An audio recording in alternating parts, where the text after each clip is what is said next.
Each of them had been woken late at night by a phone call, informing them of the situation in Korea. Early the next morning, they received word from the Secretary General. The Security Council would meet that afternoon to discuss what should be done, what could be done. At that meeting, the 10 men stated plainly their vote: aye, in favor of intervention, or nay, against intervention. One by one, 9 of the men voted aye. Just one abstained. The United Nations was going to war.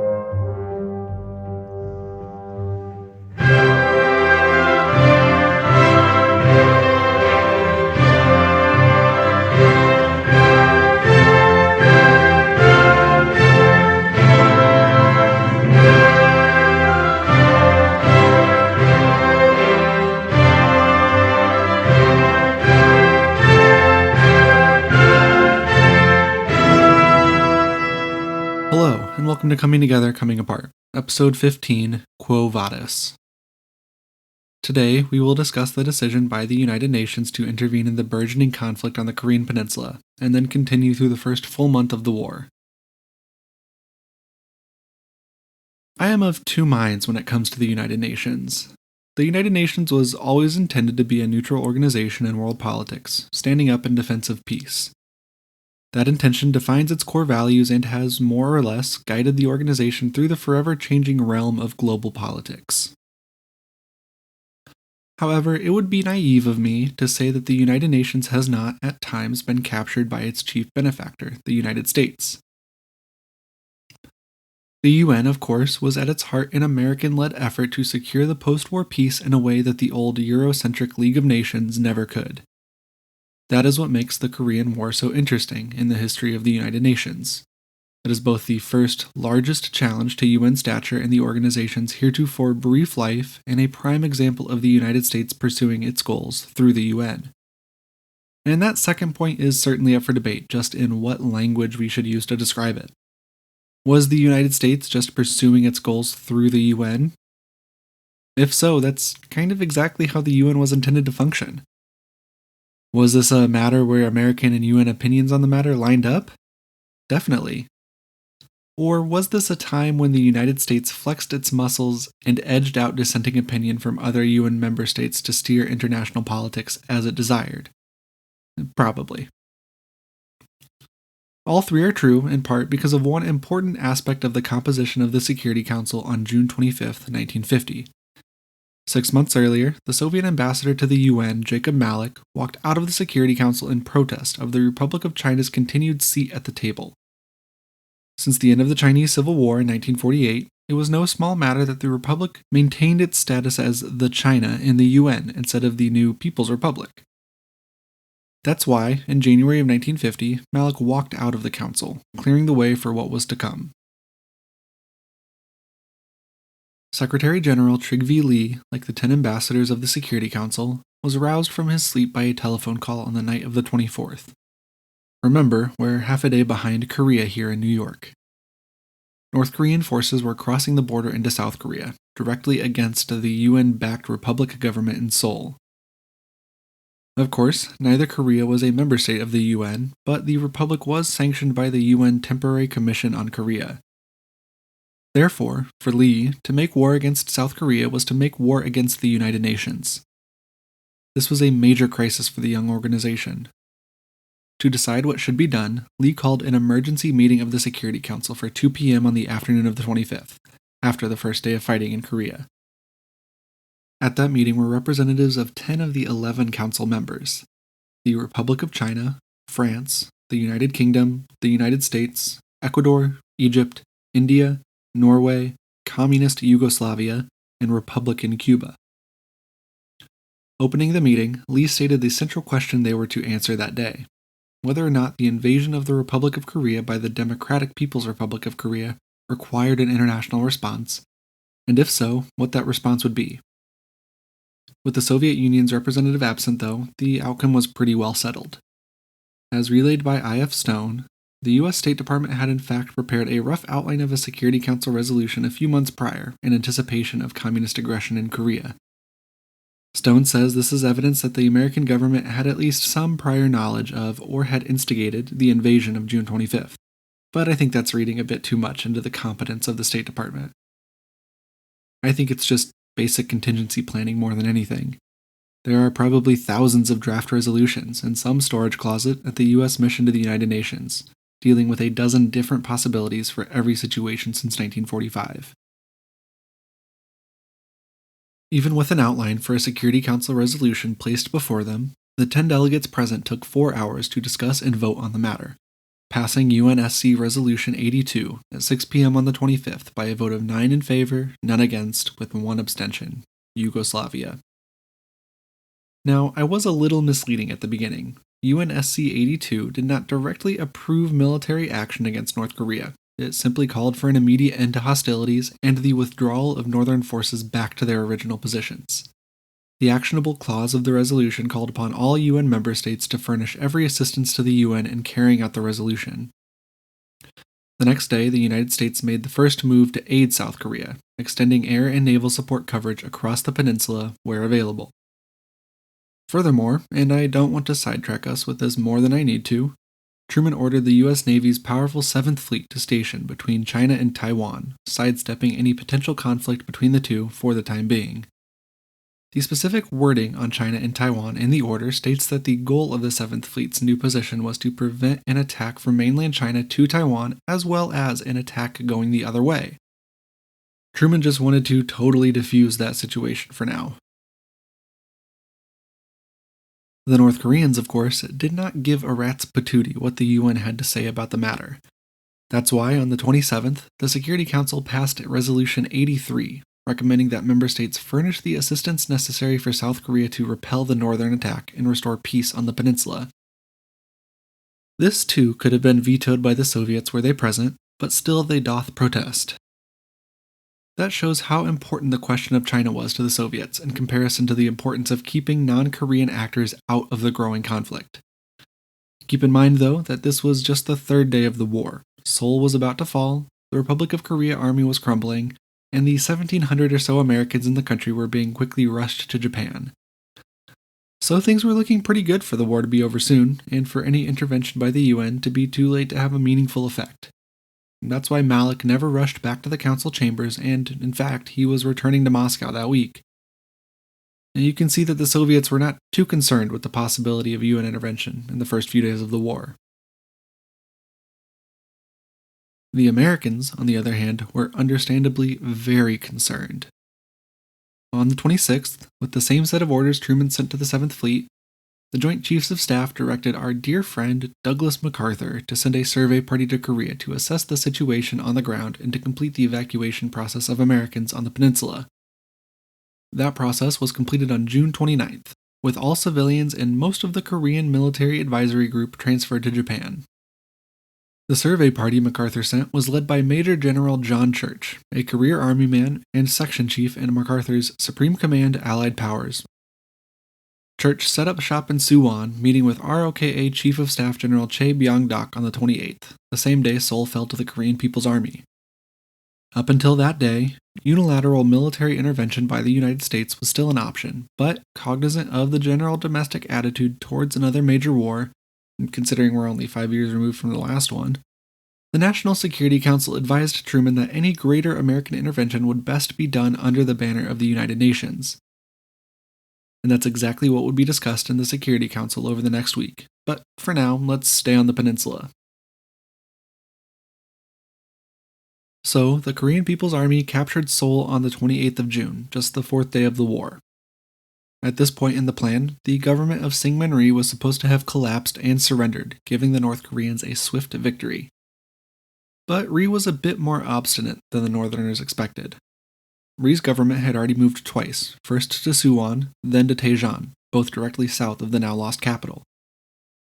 Rhee's greater-than-expected obstinance forced the Northerners to issue a new order to advance down the entire peninsula and push Republic forces entirely out of Korea. This new advance began at the 2 bridge crossings in Seoul, with the KPA's 1st Corps leaving the city and attempting to head south, and the 2nd and 12th Divisions of the 2nd Corps matching their pace down the central corridor of the peninsula. On the East Coast, the 5th Division, 766th Independent Regiment, and 549th Naval Combat Team maintained their early success as the ROKA units withdrew to Wanju. This withdrawal, as it happened across the entirety of the front, was unorganized simply because of how unexpected it was. The ROKA had not previously planned for such a massive withdrawal because the ROKA was expected to hold back the KPA much longer than the 0 days that it did north of Seoul. As the KPA was attempting to cross the Han River, John Church, the head of MacArthur's survey team, radioed MacArthur and told him that the only way to restore the 38th parallel was to commit American ground forces to the battle. This conclusion was welcomed by Rhee, who had previously phoned MacArthur and quite angrily told the old general off for not yet sending any combat troops to Korea and for supposedly abandoning the Republic in the first place. On June 29th, Douglas MacArthur landed at Suwon Airfield for a quick trip to see what was up. From Suwon, MacArthur traveled to the hills south of Seoul, overlooking the city across the Han River. Content with what he had learned, MacArthur returned to Tokyo and sent a report to Washington asking to commit U.S. armed forces to the fight in Korea. On June 30th, Truman approved sending 2 divisions and 1 regimental combat team to the Korean peninsula. The United States had properly entered the arena. The 1st Division dispatched from Japan to Korea was the 24th Division, which had fought through the South Pacific under MacArthur during World War II and had been an occupying force in Japan since 1945. The 24th was commanded by Major General William Dean, who had limited combat experience from World War II, only arriving in France in September of 1944. After the Japanese surrender, Dean took a place in the Hodgepodge as Hodge's deputy before transitioning to command of the 24th in October of 1949. Most of the division was actually going to Korea by ship, with a small combat team sent ahead by air to secure a bridgehead for the remainder of U.S. forces. This combat team, known as Task Force Smith after its commander, Lieutenant Colonel Charles Smith, arrived in Busan early on July 1st, then quickly moved to Daejeon by train the next day.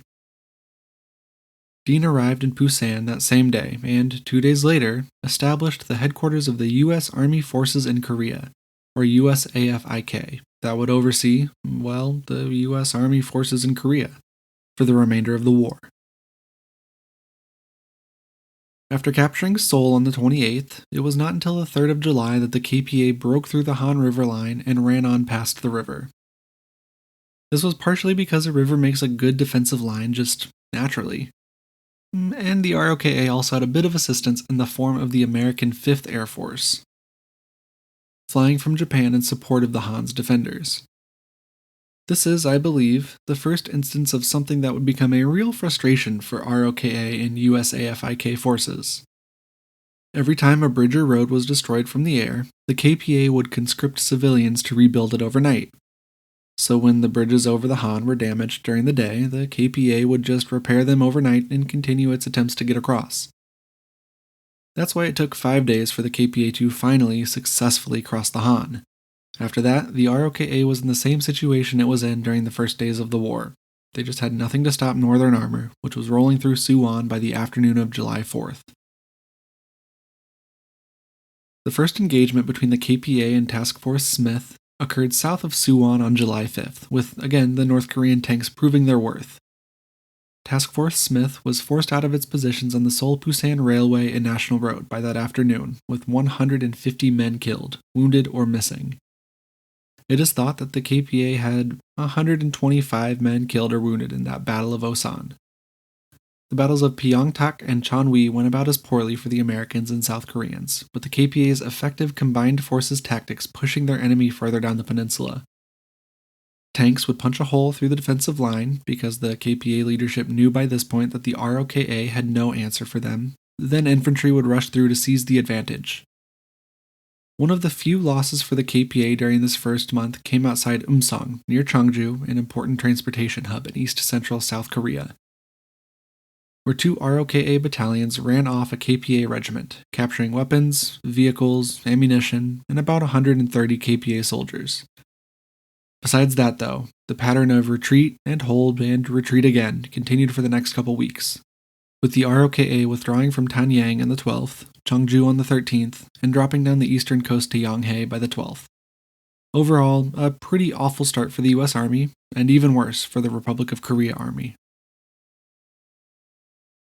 With the retreat again unorganized and hectic, the ROKA was reorganized to allow for greater central control of the desired counterattack.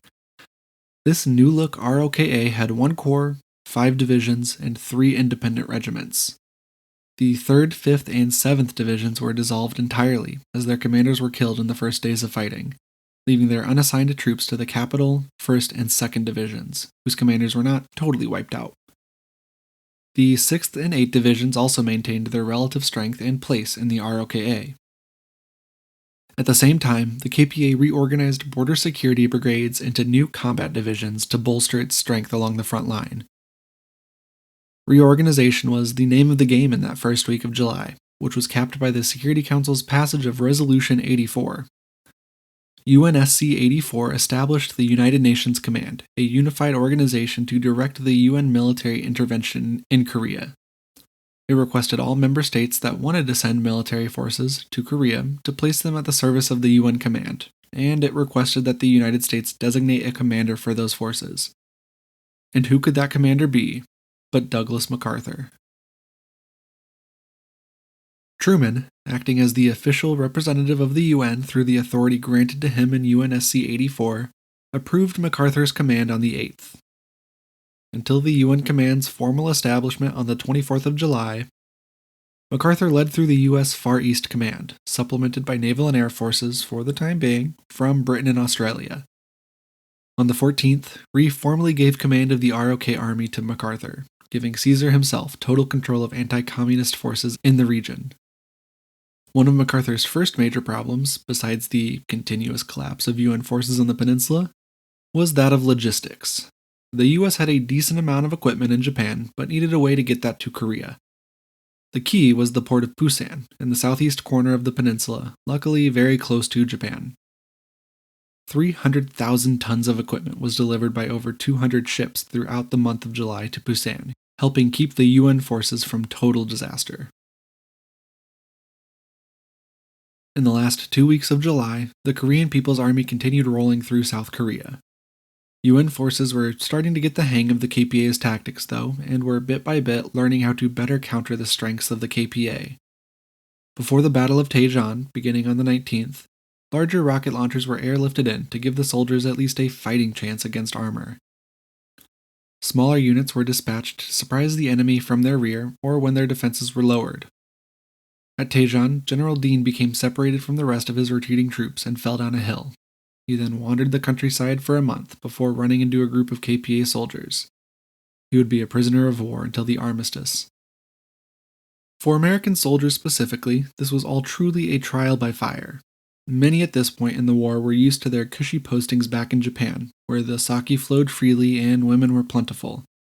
That's a very crude way of saying that these were men not exactly used to combat yet, and their early experiences in Korea were a harsh awakening. Fighting was intense, and some units crumpled under the weight of it all. Morale tanked in some units as the KPA beat ceaselessly against their doorsteps, their foxholes. For every hour spent digging a foxhole, there were at least 2 hours spent retreating from it. These first few weeks were immensely difficult for the Americans, and it is from this month, July, where some incredible stories of heroism can be found. Unfortunately, there are also grave errors of judgment to be found, like there are in any war, that amount to terrible human tragedies. East of Daejeon, smack dab in the middle of South Korea, lies a small railroad bridge. Near this bridge is a village, No Gun Ri. Throughout the first month of the war, retreating soldiers were joined by retreating civilians, thrust into the unfortunate role of refugees. At this small railroad bridge, near the equally small village, one of the worst human disasters of the war occurred on July 26th. You see, in the unorganized retreat, as UN units were marching away from the front, they would be attacked by KPA soldiers that had somehow gotten through and behind the front line without anyone knowing. The theory of the UN forces commanders was that these enemy soldiers were hiding in plain sight, and those groups of refugees walking alongside the retreating soldiers. To halt the flow of hidden enemies through the front line, General Walton Walker of the U.S. 8th Army gave the order on the 26th to disallow refugees from traveling through the battle lines. That same day, a group of a few hundred refugees, women, young and old, children, men who had not yet been conscripted into the army either for age or for disability or for youth, sat on a hillside near that small bridge near No Gun Ri. At 12 noon, the soldiers of the U.S. Army's 7th Cavalry Division, standing watch in the valley, began blowing whistles, and slowly, the sound of whistles was replaced by the drone of jet engines, which was, quite quickly, broken by the staccato burst of machine gun fire and the crimson shock of bombs. The women and children and men ran, scattered, broken, screaming. The terror was not just airborne, though, for when survivors tried to escape the fiery chaos of that hillside, they were met by gunfire from the rifles and machine guns of the soldiers. They were just following orders, but those orders led to a horrific reality. The horrors were not yet over, though. After taking shelter under the bridge, the refugees were again attacked by the Americans, shooting from both ends of the underpasses into the mass of flesh and soul. For some of these men, they were fresh from Japan, had never fired their rifle in anger, and had probably never knowingly seen a Korean person before arriving in their land.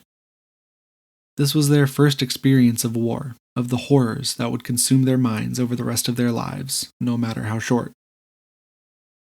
The horrors of post-traumatic stress for a perpetrator shake no stick to the horrors faced by those under that bridge for the next 3 days. Consistent and unending streams of bullets and shrapnel flowed through the underpass and into the refugees, winnowing down their numbers until mostly children remained, alone, without their parents who had taken them from their homes, searching for comfort and safety in an uncertain time. Between 200 and 400 corpses lay still around them, under the bridge and on the hillside, all daughters, sons, mothers, fathers, grandparents, lives extinguished in a 3-day burst of bureaucratic violence that was the result of hastily made orders. That still was not the end of the horror for the survivors of the massacre at No Gun Ri. No report of the incident was made within the U.S. Army. It was not until August of 1950 that a North Korean report was captured by UN forces that described what the KPA soldiers had seen when they arrived at that small bridge near No Gun Ri. The report was confirmed over the next few weeks through interviews with locals, then buried until the late 1990s. In 1999, 3 reporters for the Associated Press released a massive investigative article on the massacre and subsequent cover-up, which was later published as a book.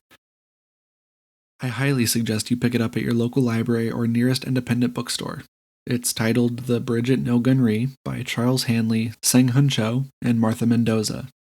And it is as complete an account as one can find of just one of the many, many massacres perpetrated, admittedly, by both sides during the Korean War. I frankly do not believe the survivors of No Gun Ri have yet received justice, alongside the many civilian victims of the war that we will sit alongside in the coming weeks. The Korean War is one of immense tragedy, and the massacre at No Gun Ri was just an early example. On June 26th, orders were given to UN forces to withdraw to the Naktong River in the southeast corner of the country. MacArthur did not want Busan to become a Korean Dunkirk or another Bataan, though.